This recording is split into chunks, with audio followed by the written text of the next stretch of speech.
가을 장마로 전국 곳곳에서 비가 내리는 가운데 제13호 태풍 링링이 강한 태풍으로 발달하면서 북상하고 있습니다. 이번 주말에는 수도권을 강타할 것으로 보이는데요. 9년 전 큰 피해를 줬던 태풍 곤파스와 비슷할 것으로 예상되고 있습니다. 네, 태풍 링링은 우리나라 전역에 피해를 줄 것으로 예상되면서 철저한 대비가 필요해 보입니다. 자세한 내용 전문가와 짚어보겠습니다. 맹소영 날씨 칼럼니스트입니다. 어서 오세요. 어서 오십시오. 네, 안녕하세요. 지금 사실 어제 같은 경우는 굉장히 또 비가 세게 쏟아졌다가 지금은 좀 또 소강 상태를 보이고 있는 모습인 것 같은데 어느 지역이 좀 비가 많이 왔는지가 좀 궁금하거든요. 저는 사실 이쪽만 보다 보니까. 네, 가을 장마라고 하죠. 그렇죠. 정체전선이 지난주까지, 그러니까 8월 26일부터 제주도에는 거의 하루도 빠짐없이 열흘이 넘게 비가 내렸습니다. 네. 700mm가 넘는 폭우를 왔네요. 기록을 했습니다. 그러니까 보통 제주도에는 1년 동안 한 1,700mm에서 1,800mm 정도의 강우가 1년 동안 내린다라고 생각을 했었을 네. 때 절반에 거의 그렇네요. 가까운 수준이 이번 열흘 동안 비가 내렸다고 보는데요. 이 정체전선이 이번 주에는 중부지방까지 북상을 했습니다. 네. 서해상에 걸쳐 있는 저기압과 또 손을 잡으면서 세력이 강해져서 어제와 그제죠. 이틀 동안 중부지방에는 시간당 30에서 한 50mm의 강한 비가 내리면서 한 100mm 안팎의 호우를 기록한 곳이 있습니다. 이제는 이제 또 다시 다가오는 태풍 네. 링링의 대비가 필요한 시점입니다. 이 태풍 링링이 홍콩에서 온 이름이라고 하는데 이름하고는 다르게 좀 매서울 것 같다는 생각이 드는 게 이게 곤파스랑 비교가 되더라고요. 맞습니다. 예. 곤파스 2010년 제7호 네. 태풍이죠. 발생은 8월 29일에 했습니다. 그리고 우리나라로 접근한 시기가 9월 초, 그러니까 딱 이맘때입니다. 네. 그러니까 이렇게 시기도 비슷하지만 이동 경로가 굉장히 유사한데요. 그래요? 대개 이맘때쯤 발생하는 태풍은 이제 북태평양 고기압의 가장자리가 어느 자리에 위치하느냐에 따라 다른데 예. 이 두 태풍 서해안을 따라 한반도로 북쪽을 관통할 것으로 보이는 게 링링과 거의 흡사한 이동 경로입니다. 네. 이렇게 서해를 따라 이동하는 태풍은 대개 비보다는 바람의 피해가 좀 더 컸습니다. 곤파스의 경우에도 바람의 피해가 굉장히 컸는데 예. 전남 홍도에서는 초속 50m 이상의 강풍이 불었는데요. 이게 시속으로 따지면 한 200km가 넘거든요. 빠르네요. 그러니까 200km의 강한 차량에서 문을 열고 달렸을 때 보통 우리 200km의 달릴 차의 일이 속력도 거의 없죠. 네. 거의 없죠. 예. 그래서 어마어마한 강도인데 곤파스의 영향으로 6명의 사망자가 발생을 했고요. 그리고 재산 피해만 해도 1억 6천여억 원에 달하는 피해가 났는데 더 안타까운 소식은 기상청은요. 이번 태풍 링링이 곤파스보다 바람 피해가 더 클 것이다. 그래서 더 대비가 좀 필요하다라고 이야기를 하고 있기 때문에 더 큰 대비가 필요해 보입니다. 아까 곤파스를 시속 200km라는 얘기를 네. 해주셨는데 그럼 링링은 더 세다는 얘기인가요? 그렇습니다. 이게 지금 중심에서 현재 매우 강한 태풍의 세력을 유지하고 있는데요. 이제 중심 부근에서 이제 초속으로 따지면 47m. 이게 한 200km의 시속이 되지 않지만 중심에서 평균적으로 부는 바람이지 이게 순간 돌풍의 형태로 불었을 때는 더 강한 바람이 기록이 될 수도 있는데 네. 대개 초속 15m만 돼도 흔들거리는, 그러니까 완벽하게 고정돼 있지 않은 간판은 떨어질 수 있고요. 아마 앵커분께서도 우산을 거의 받치고 걷기 힘들 정도의 바람이 됩니다. 그리고 이보다 더 강한 초속 25m가 되면 예. 지붕이나 기와잔이 날아다니고요. 그리고 35m 정도의 시속이 됐을 때는 달리는 기차가 전복될 수 있고요. 허술한 집의 벽면은 그대로 붕괴될 수 있을 정도입니다. 네. 그리고 초속 40m가 정도 되면은 사람은 전혀 걸을 수가 없을 뿐더러 오히려 더 사람이 날아갈 수 있을 정도. 초속 40m 지금 이 정도의 이상. 바람이 오는 거예요? 그렇습니다. 그리고 초속 50m 수준의 바람이면 거의 뭐 콘크리트 건물도 네. 건축물도 붕괴가 될 정도의 바람인데요.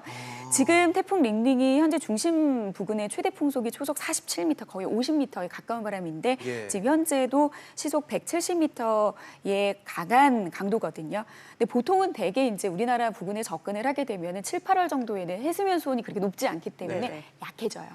근데 지금 어제보다도 더 강해졌고 우리나라 부근까지 상륙할 때까지도 이 세력을 유지한다라는 게 관건입니다.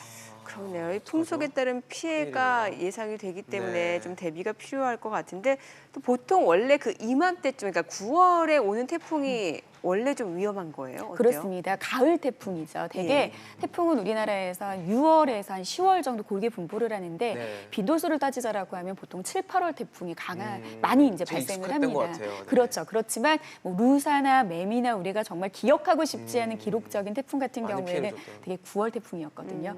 이 9월 태풍이 위험한 이유는 여러 가지가 있습니다.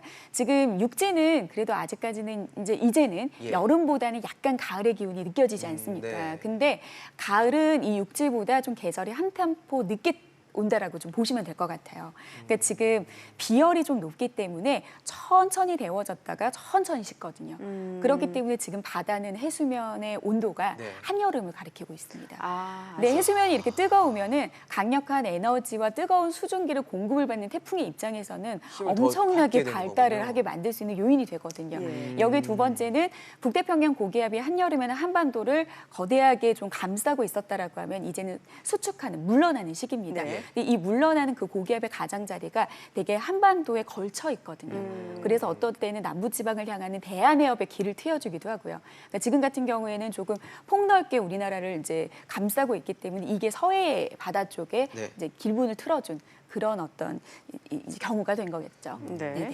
아무래도 뭐 이제 전국적으로도 피해가 있겠지만 좀 더 특별히 좀 주의를 해야 될 지역들도 있을 것 같아요. 제대로 말씀을 드리자라고 하면 예. 태풍의 반경도 좀 크고요. 이번 게요? 이게 서쪽 해상을 지나고 있기 때문에 우리가 보통 위험 반경이라고 하죠. 네. 태풍의 중심에서 오른쪽에 위치한 지역이 더 위험하다. 왜냐하면 태풍이 자체적으로 회전하는 방향과 예. 진행하는 방향의 방향이 같습니다. 그러다 네네. 보면은 속도가 가속이 되거든요. 그럼 오른쪽이 위험한 거예요? 그렇습니다. 근데 이제 서해안을 지나면은 이 우리나라 대부분이 수도권 뭐 이쪽 오른쪽에 다네요. 되는데요. 네. 지금 이게 중형극의 크기입니다. 시속 60km 정도에 해당되는 강풍의 반경이 반경만 따졌을 때 400km에 가깝거든요. 굉장히 크네요. 그러니까 이미 반쪽만을 가지고도 한반도를 다 뒤덮고도 남을 정도의 크기이기 때문에 사실상으로는 우리나라 전체가 예. 태풍의 직접적인 영향권이라고 보시면 될 것 같습니다. 위험 반경이기 때문에. 하지만 그래도 더 좀 주의할 곳이 있다라고 하면 예. 아무래도 중심에서 가까운 서해안 지역과 남해안 지역 아무래도 예. 바다를 접근하고 있기 때문에 더 발달을 하고요. 도서 지역에 계신 분들의 피해도 클 수 있기 때문에 대비를 해야 될 것 같습니다. 그러면은 실제로 대비할 수 있는 방법 어떤 게 예, 제일 중요할 있을까요? 것 뭐 같습니다. 개인적으로 대비할 수 있는 방법도 있을 것 같고요. 그렇죠. 요즘에는 뭐 SNS나 인터넷을 통해서도 이제 수시로 기상 정보를 이제 참고할 수 있기 때문에 네. 태풍의 이동 경로가 워낙 유동적입니다. 이거는 뭐 기상청의 어떤 예측의 어떤 이런 부분을 살피시기보다는 태풍 자체가 가지고 있는 유동성이 크기 때문에 한반도로 접근을 했을 때는 또 이제 정확도도 높아집니다. 그렇기 때문에 계속해서 좀 수시로 예. 발표되는 기상 정보를 잘 참고하시는 것이 우선이고요. 그리고 오늘 좀 오전에 이제 중부지방은 좀 흐리기는 하지만 남부지방은 오후 3시 비가 시작되기 전에 좀 미리미리 좀 대비를 하셔야 될 부분들이 있는데요. 네. 일단은 비보다는 바람이기 때문에 주변에 날아가는 시설물이 있는지 아니면은 단단하게 고정되어 있지 않은 시설물이 있는지는 좀 미리미리 파악을 하시는 게 좋을 것 같고요. 네.